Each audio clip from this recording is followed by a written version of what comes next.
Hey there, business owner. Welcome to the Entrepreneur Evolution Podcast. This is our weekly episode, and I'm so happy you are here. Let's get started.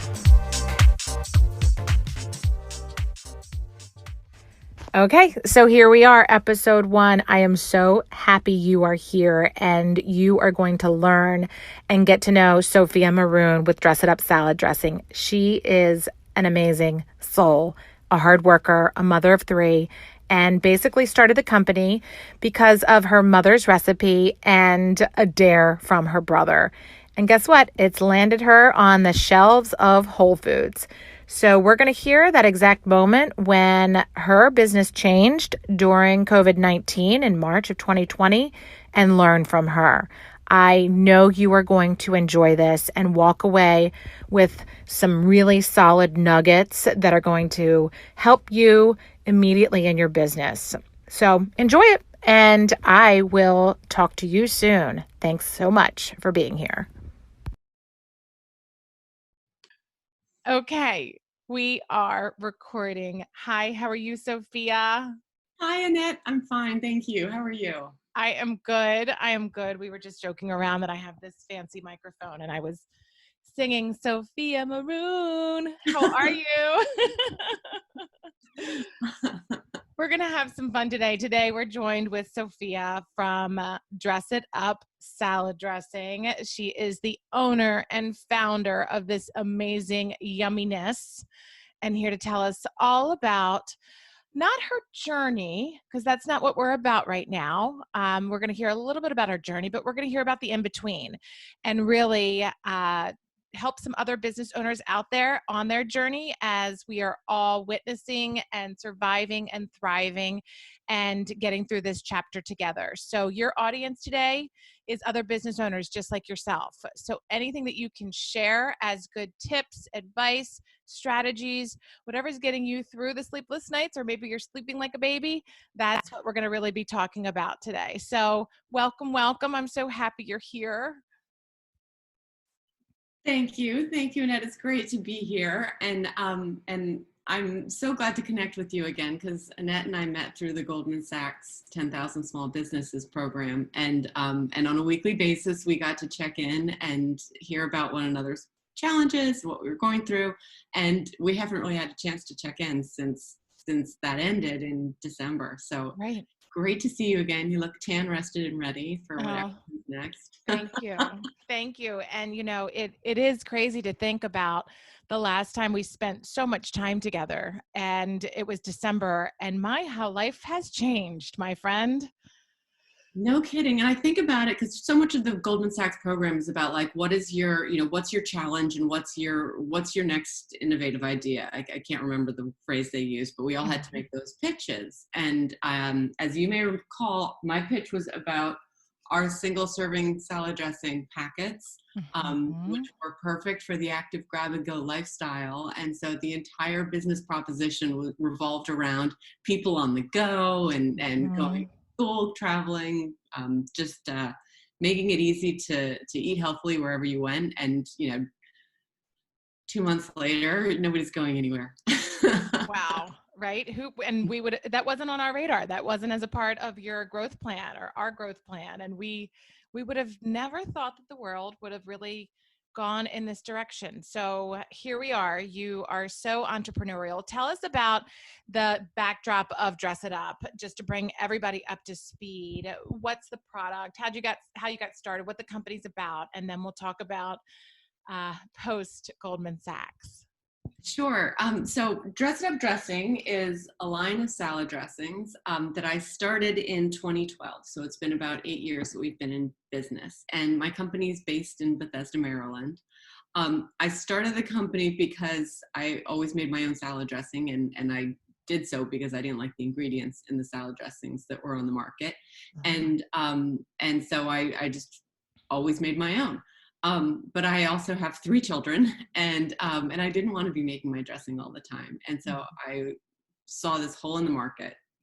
Where is good salad dressing that's made with the ingredients you would use if making one from scratch? Store-bought dressings all have canola oil in them. They have a ton of sugar. They have something called xanthan gum. I mean, it's just not real good ingredients. And so So I started giving salad dressing to friends just to sort of say like, I've got this idea, what do you think? And they started sharing it with their friends, and somebody from Whole Foods tried it and said, we don't sell anything like this, and if you can make it properly, i.e. not in my own kitchen, not with my 3-year-old peeling the garlic, if you make it properly, we'll put it on the shelves. And so they offered to put it in one store, and I was like, all right, well, will you please just like promise me that you'll keep it in for like longer than a month, because I think we're going to need, we're going to need at least a month. And they're like, yeah, we'll give you a little more time than that. But it went into stores in November of 2012. And 3 months later, or it went into one store that November. 3 months later, we were in 14 stores. And I felt like I've been keeping up ever since, just kind of trying to catch up with every new opportunity, which I'm sure is the same for a lot of other business owners. But if you were to sort of tell me then that I'd still be doing this now and where we would be, I wouldn't have believed it. I would have mapped it out in a 5-year plan with the idea that like in year 2, we stopped leaving reality and entered into fantasy land. And and here I am. I think I'm sort of in fantasy land, but it's, it's a small business. So fantasy land has a nightmare land right in the corner. We never know, right? And I mean, but how amazing did that feel when it went from one store to 14 stores? Right. And I think that that's sort of something that a friend of mine gave me the piece of advice, which was build it like a $5 million company, like a $35 million company, even like from day one, build it for growth. And I'm so glad they told me that, because otherwise I wouldn't have thought that way. But I think that, maybe everybody who's an entrepreneur in some way is an eternal optimist, right? And part of that eternal optimism is that you're always thinking, well, is that possible? Is that possible? Rather than, no, I could never do that. And so I think that just that mindset of like, let's try and do this one little thing, and then let's try and do the next thing along, and then the next thing along. Like you find yourself in the most incredible pace in the short passage of time. It is a fast pace, right? And I think that your friend, whomever gave you that advice, was really spot on, because oftentimes as small businesses, you don't know if you're ever ready for that next hire, or that hire that is a larger salary than you might be ready for. And it really is a cart and horse. And sometimes you really have to go for it and trust your gut. Mm-hmm. And that is scary, as different landscapes are around us at times. So tell us what life looked like in January of 2020 and what your big lofty goals were. So, all right, so let's talk about February 1st. Okay. Well, one day makes a big, big difference. Okay, let's go to that day. February 1st was the day that we launched the packets. And these are my pretty little packets. They're single serving salad dressings, single serving sizes of the salad dressing. And they're exclusive to Whole Foods throughout the Mid-Atlantic region. And they launched in stores February 1st. And we're sort of slowly making their way into stores between February 1st and March 8th. Okay. Which is when I think Maryland, where I am, closed down. Mm-hmm. And that every single day, sales were growing. And they were growing, like maybe we made 5 sales on the first day, then 15 the second, and it grew exponentially. It was sort of, it was fulfilling every single expectation, every forecasting model I had done, and then some. So that by March 3rd, the packets were responsible for 11% of all of our net sales. Wow. And 30% of unit sales, right? So a huge amount within 30 days. So I think we sold 200 of the cartons on the week before the pandemic struck, because at that point it was in 20 stores or something. The following week we sold 5. The week after that we sold 0. They were on the salad bars. The salad bars were shut down. They were sales of these just vanished overnight. And we had also secured sales to universities and like business campuses, places where there are big cafeterias. All of those orders were canceled. And that was the first week of March. And so I I think that what happened in February was like the most glorious realization of all of my expectations, everything that I promised to investors, to customers, like everybody. I was making dreams come true. Mm-hmm. And then overnight, there's no place for this product at all. Stop. Wow. Mm-hmm.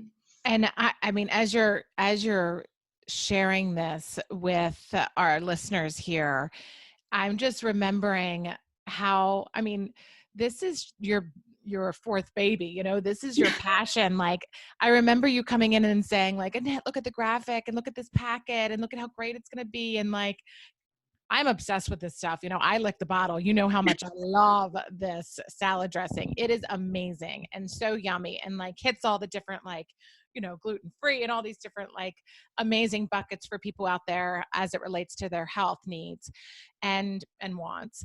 And you know, just looking at even the little changes that you were making to the graphic design, to the beautiful, you know, figure, would you do the goddess? I always call her a little goddess on your packets. It's just so amazing. And the amount of detail and thought that went into that. And then all of a sudden you have this amazing month. And then March 8th, as you say it, it just comes to a screeching halt. All right. So what did that feel like? Let's get real. I mean, what were you thinking? How were you what did you do? Well, so I think it actually took a little time for it to sink in because at first I was under the impression that if, you know, we would have 2, maybe 4 weeks, like given the incubation time of the virus, maybe if we all sort of closed our doors for 2 to 4 weeks, that it would pass. And I remember telling my 15-year-old who was, you know, trying to get out a window in order to escape the house. Right. that Right. like, you know what, if we just are good, like if we just behave for, you know, for a couple weeks, then this will all pass and everything will go back to normal. Like, let's just, so at first I thought, you know, okay, this is gonna be quick and then they'll reopen. Mm-hmm. Obviously, like maybe 5 days into that, I realized that I was wrong as more and more things shut down. And then the realization really came from a distributor that I work with and that I work with quite closely, who was one of the guys who was going to be purchasing the packets for the large food service customers. And he called to say that he had been, he realized that he was going to go out of business and that all of his suppliers were going to go out of business. And that the customers, a lot of those customers would likely go out of business too. And you know, when I think about it now, his call was really the turning point, because he's like, we all have to figure out what we can do, how we can change what we've been doing in order to make it applicable to this current situation. Yes. And I think it's really interesting to think about food as a supply chain, because it really is. The supply chain is the absolutely perfect word to describe it. But every single link started looking out for each other, because we realized that without those links, everybody would go out of business. It would be worst case scenario. So that I was on the phone with our manufacturers, well, the suppliers, the original suppliers of product, then our manufacturers, then our distributors, our customers, had a whole chain kind of coordinated to say, what can we do? How can I help you? And it really came together, because the thing is, like, I do feel so fortunate that we work in food. People are still eating. Just as many people are still eating. They're eating in different places, and they're eating different things. And one way where this is really well illustrated is that, so we've had a partnership with DC Central Kitchen for years, and they serve our dressing to DC public schools. And so I called them like the day the schools closed and said, how can we help? And we ended up donating, I think 2,000 packets at that point. They said we're doing about 1,000 meals a week. And that, you know, so if you can help us out for 2 weeks. So we donated the dressing. Amazing. And what we realized, and what my distributor realized, is that like that supply chain of schools needing food and children needing food, the distributor could fill in the gaps. And that the local farmers actually had a lot more reliable produce than the big suppliers like Cisco and US Foods. Like that, the supply chain there was being overwhelmed, and yet the importance of the regional food system has never been so apparent. And so we all kind of came together, and through that now we're all busier than ever, but rather than supplying universities and businesses, we're supplying school systems, and we've been working with World Central Kitchen as well, which is obviously doing, you know, amazing work throughout the country. Right. But just sort of saying, look, you know, this helps me stay in business, and you know, it helps you do what you're trying to do. Mm-hmm. So that I feel like it's like the children's book Stone Soup. Mm-hmm. You know, that book, like everybody just brought what they had. Yes. And it's, which is why I can tell this whole story with a smile on my face rather than like tears streaming down my face, which is what it would have been on like, you know, early March. Right. And I remember we connected, I feel like it was April, and you were really in the thick of things, of trying to figure out the best way to provide to not only your family, but your team and your company and the community. And, you know, I feel like that's where your heart always leads. You're such a warm and kind and loving soul. And you can just tell that you are just a leader that looks for the place to always do good and to make a win-win out of whatever the circumstances. Like you said, let's make the soup and come together and make this happen. And it's so interesting because, you know, to look at it objectively, right? Your salad dressing is now in the hands of so many more people than it probably would have ever been, right? Look at that footprint, right? It's so much larger. Is it? Or am Yeah. I just assuming that? No, we've done, so to date, I think we've done about 25,000 meals now. Oh, Between amazing. World Central Kitchen and DC Central Kitchen, and it's ongoing. And I think that one of the really, like, yes, it's getting into more hands, and I think that what makes me super proud is that, like, it's going into the hands right now. There are people who are receiving that food who maybe have never been in line in a soup kitchen before, or Right. you know, but I think that that I like to think we're salad dressing, right? We're not the center of the plate. It's just salad dressing. We're not going to save any lives with our salad dressing, but we are going to treat people with dignity, and we are going to say, look, here's something that values your health, your well-being, and that you know, we're willing to sort of, I mean, I'm perfectly willing to sacrifice margin when there's need, because the world will reopen. Like there will be a time to sell this. Right. I've said that before, like the market will come back. Right now there are needs that are greater than the market. And I think that, you know, one thing that we can do as companies is act as individuals, act the same way that we would act as an individual. And that's where Jose Andres has been a little bit of a role model for me, because he's like, well, what would you do if this were just, you know, your family? How would you help out if it were your family? Who would you get involved in order to solve this problem? And I think when companies behave that way, there's so many more benefits, right? There's so many more benefits to the community, to the individuals, to the company. I mean, it is win-win. It is. It is. And, you know, kind of looking back to our Goldman Sachs days, which now feels like 10 years ago, you are a woman-owned company, 100% woman-owned company. And you also led with and you also led with the certification that a lot of the bigger brands like the Patagonias and bigger companies have. So speak to that, because I don't think a lot of people are aware of that. And if they are, I think it's great just to know that you actually hold that certification as well.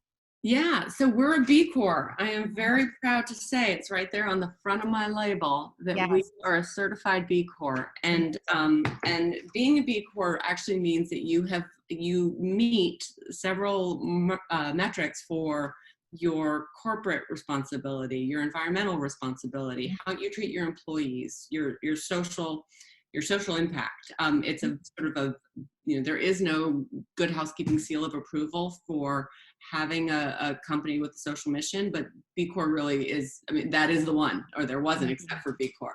Right. And so, and it's a really hard certification to achieve. It challenges you to change the way you function, change the way you operate, sometimes on a daily basis, but sometimes systemically. Mhm. And this is where, going back to like that original idea of building it like a $5 million company, I tried to get B Corp certification when I was working out of my basement, just me by myself. And it was really hard because you don't have a lot of those things in place. But as soon as I hired my first employee, I had an employee handbook that gave them, paid time off to volunteer, maternity leave. I mean, the list goes on and on and on. Paying a living wage, like all of these things. But that I put them in place from day one because it's so hard to do retroactively. Right. And it's guided what we've done. Like the DC Central Kitchen relationship was. Well, it's one that I tried to work with any school that would let me work with them from early on, because I felt like kids needed to be served vegetables as part of their lunch. But working that into everything that you do is sort of, it keeps us honest, maybe. Absolutely. It's amazing. So with that, as we are in summer mode now, a little bit more so, at least the days are longer, and we're seeing things reopen. Are you having those conversations with the schools and universities? Obviously, their main mission, I would assume, is getting open. Like, what does the rest of this year ideally look like for you? Are you able to sense that yet, or is it a day-by-day mode? No, so now as schools are talking more about how they're going to reopen, my biggest struggle right now is that they're trying to figure it out right now. How are they going to do box meals for everybody on campus? And my eldest is about to go off to college, and so I'm reading through there, and I know that this is what they're thinking of doing. It's going to be box lunches the same way it's right now it's box lunches at retirement communities and places like that. So we need to find, how do we let them know about our product, and what's the sales channel for that? Because it's not the same one that we were working with before. Now it's going to be the people preparing the meals. And so we're just trying to figure out what the entry point is. And if we can do that, then that's what the fall will look like. I mean, it really, it's like the product doesn't change at all. It's merely whose hands it goes through on the way to the customer. It changes dramatically now. Right.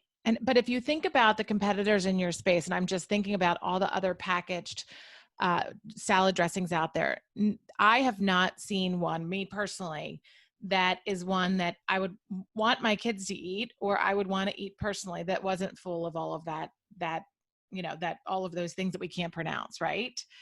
And the big names come to mind. So it's a matter of really sharing your story. And like you said, finding out that new sales channel is really, is your purpose and your mission, and something I'm going to be thinking about, obviously, endlessly for you. Thank you. Please, I was going to say, any recommendations, any suggestions? Because we just need to get that little thing in the salads, in that little box lunches, and then that is powerful. That is really just it helps so many. So are you sleeping at night? What keeps you up at night? Yeah, I question. You had that question. I was like, you know what? Actually, that's not. It's like I sleep like nothing keeps me up at night, because I am a hardworking single mother of 3. Like I'm tired. Yeah. At the end of the day, I'm tired. Right. But what wakes me up in the morning, because recently, and especially since COVID struck, like there has been this kind of innovation that wakes me up in the morning, which is, at first it was like, all right, what's this problem? We've got to solve this problem. But it takes me back to the early days of starting the company, when you are bubbling with ideas. Yes. You really you can't sleep, because you're so excited about everything that is running through your mind constantly. And that's what it's felt like. Like I've had more mornings where I wake up at 4:00 in the morning, and am, by 7:00 have done a full day's work. But we spent the first month redoing the website, because everything was moving to e-com. And so we had to have a website that was far more vibrant than the one we'd had previously. But that's the creative process. And so I would say that like what wakes me up every single morning right now, especially, is that we've got to, I won't say the word pivot. And like I Mhm. that word, but I think figuring out how we were going to address the multitude of needs that came about as a result of this situation has forced us to be so flexible in our thinking and so creative in our thinking that I love it. Like it's sort of the it's the juice I run on. Absolutely. And it's interesting because I can completely relate to what you're saying. I thought I was the only one that was doing that because I was just, you'd get giddy again and excited about your business. And it's almost like that entrepreneurial fuel that's like, okay, how can we reinvent or innovate even more so and get creative? And most entrepreneurs are highly creative people.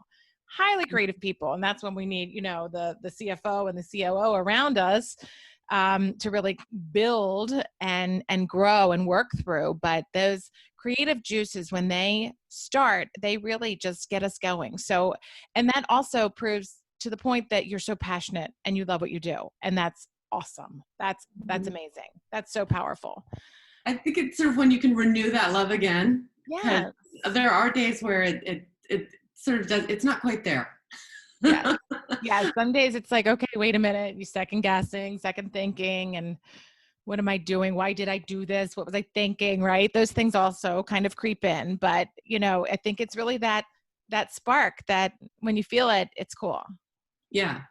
And having to like, I mean, I really find that there's been a bigger opening up of time because we aren't on 30-minute schedules or whatever the increment is. But when we're in the office, we have this really structured time. And so much of creativity is about actually opening that time up so that you can focus and get into flow. And I mean, I know that there's some projects I won't undertake unless I've got like a 4-hour chunk. And what this has opened up is lots and lots of 4-hour chunks. Yes. And it's heaven. It's like you can solve or tackle all the problems that like you backburnered because they require that commitment of time. Yes. And you see them differently and you feel them differently. We have such a different perspective now. We're so much wiser than we were in December, although we thought we were pretty wise, coming out of that Goldman Sachs program in December. Do you remember that there was one of the questions we were asked was like, in looking at your operations, what are things that could come in and interfere with this? And we had potential challenges. And I mean, do you remember what yours were? Obviously, they were like, competitors, competition. Mine are natural disasters, in timber industries, those types of things like fires and stuff like that would obviously, kind of cease lumber production for certain parts of the world. Do you remember some of yours? It wasn't COVID-19 by any means. Well, whatever it was not a global pandemic. No, I don't think anybody at our table had that. It wasn't, okay, somebody's going to just, turn the switch and life will change. Nope, that didn't happen. Right. It wasn't in anybody's sort of crisis management plan. No. Yeah, but now it will be. Absolutely. It will be. I think that I did maybe have acts of God, but it was like, that was definitely more like, natural disaster thinking, like, like a major fire or storm or something like that. Right. However, here we are. It's adopt, adapt, and improve. That's right. I love this conversation. I love just being with you all the time. You're just so much fun to talk to and easy to talk to. So let's share something of your wise experience. What do you tell other business owners or share with other business owners as a kind of not anything that's situational, if you don't know, like they're just advice that you would have for them? How about some advice, general advice for business owners? So I'm going to give one piece of advice that we actually had on our Instagram the other day, because it's Okay. proven to be more important than ever. But I have a group of women, and we are all female founders of businesses, and we meet every 6 weeks. Good. It used to be in person, and now it's on Zoom. But we don't have overlapping Right. industries that we work in. I mean, it's a wide variety and different stages of being in the company. Like when I came onto the group, I was the new one because everybody else had been in business 5 to 10 years. Mm-hmm. But now there are others that are part of it that have been in business for less time than I have. But it is a great place to sort of get advice, support.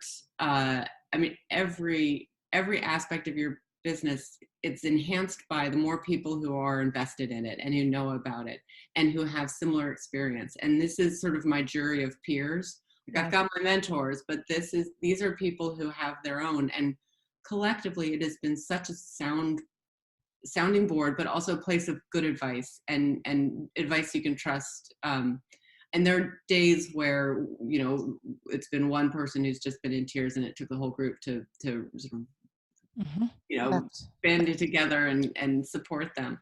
But in general, I think that everybody who is working alone needs to have a group, and they're pretty easy to. I found mine just while working at the farmers market one day.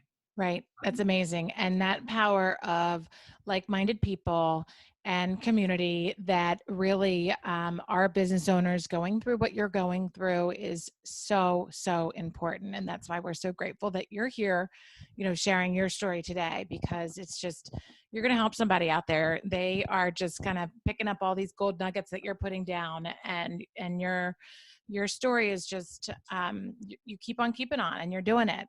So what is Sophia's personal motto or mantra kind of that gets you through this, or just through any day, really? Well, I've got a number of them, because I was going to say there's nothing that is quite the emotional roller coaster that this existence is. And so like today's a good day. Friday was a good day. Thursday, I thought I couldn't take another day of this, you know, groundhog existence. But I think I've got two. One is that that the great line that I've heard attributed to so many people, but it's, if you think you're too small to have an impact, try going to sleep with a mosquito. Yes. I just saw that the other day somewhere. I love that.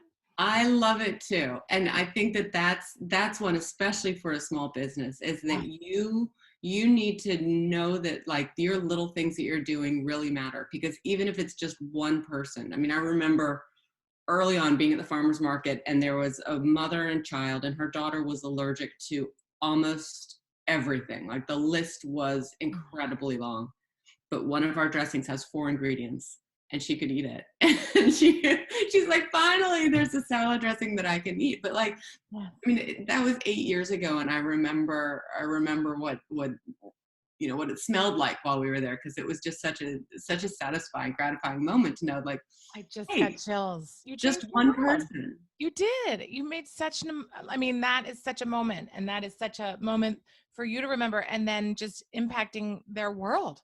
That is everything. That's awesome. The other thing is that I think is that like, you've got to celebrate the wins when they happen, and not, you know, and sometimes it's not when you think that it's going to happen. Like I used to think that, you know, the day that we got into Whole Foods was going to be the greatest day in the world. But it wasn't. It was totally anticlimactic. The greatest day was the day they told me that we were going to get into Whole Foods, and that it happened. You know, sometimes that it's going to be a phone call that you receive while you're waiting in line at PetSmart or something. You know, and it's going to be like, this is the moment. But I think that, you know, making sure that you recognize those moments and don't always look ahead like, oh, and then we're going to do this, this, and this. Like, just take the time to celebrate. And I often don't. But I can look back and be like, oh, I should have done then. You know, that was a really great thing. Because sometimes you get this pile on, and like 7 great things happen at once, and you didn't take the time. And so you need those to see you through later on. So I think just making sure that you have a marker, and you're like, you know, yeah, pat on the back. Like, let's go. Let's just have a little dance party. It's time for a dance party. right. The dance parties can get you like they give you the next energy for the next thing, right? It's really hard to do dance parties now that we're all on Zoom. I know. We did decide that some of our staff meetings had to be cocktail parties because we had no opportunity to celebrate some really, really big wins together recently. And we do that as a team. So just finding a way to do that too. Absolutely. Well, hopefully we'll have some opportunities to get creative with our teams in the future and continue to support them and have those dance parties, because I know in your future and in the future of the company that you are going to be having lots of dance parties and lots of celebrations. I just know it. I feel it. And knowing you and your work ethic and your belief system and your product, my goodness. And it's just so awesome. So is there anything you want to put out to the universe? And then I want to share with everybody where we can find more of you and more of Dress It Up. Is there anything you want to put out there? Any asks or anything else or anything? I would say that the big ask is that if anybody, whether it's through a school that you work with or that you attend, if anybody knows of places where boxed lunches are going to be being served, please connect us. Let me, or tell me the name and I'll find them and approach them myself. But I think that's a totally new realm for us. And so I'm looking for leads there. That's my biggest ask, but that's a really big one. The other much gentler one is just tell a friend, try the dressing. Let me send you a sample for free, and try it. Tell a friend. Follow us on Instagram. I don't know. Okay, so tell us where, how do we email you, Instagram you, whatever, and we'll drop all this in the notes, but go ahead and just share it.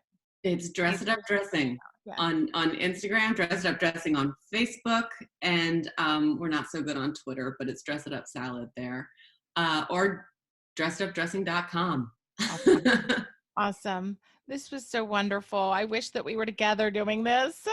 That'd be so fun. But thank you, Annette. Thanks for this. I mean, it's really nice. I hope that there are a couple little bits of wisdom that help people, because I think sometimes all you need is stamina or something to kind of get you through. It is a slog doing what we do. It is, but you are doing it, and you just are doing it. And I'm so proud of you. And I just love learning with you and learning from you and supporting you and eating your salad dressing, really. So. All right, Sophia, you're the best. I am going to sign off. Thank you, everyone, for listening, and make sure you get out there and you try Sophia's salad dressing at Dress It Up, and we will see you all soon. Thank you. Bye. Bye.